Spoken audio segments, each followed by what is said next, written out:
that mining takes place. You are aware that Nandi County has a huge mining potential, and that potential has been underutilized for a long time. We have many mineral deposits in Nandi, gold being one of them, and you know that we have one of the biggest commercial gold mining in Kerebe, right down here in Chemase. We have had a lot of issues and concerns over the last 5 or so years relating to the gold mine in Chemase.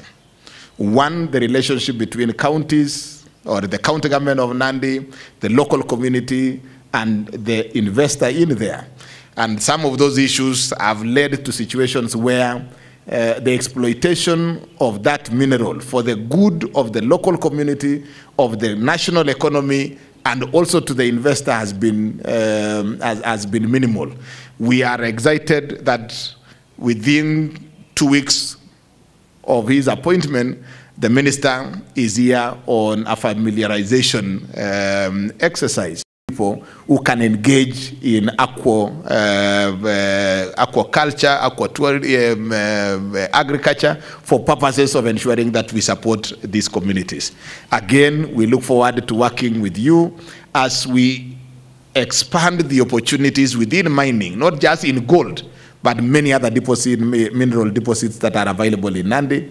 Also, we have a huge team of artisanal miners, doing gold mining at the artisanal level. Today, again, I have introduced the team, the Artisanal Mining County Committee here, and I am sure your ministry and your department and the mining department, state department, will work with them as we look at expanding those opportunities. We will be asking for the ministry's support to the artisanal miners in Nandi County. We are helping to organize them in terms of providing them with equipment and any other support that can go towards that end.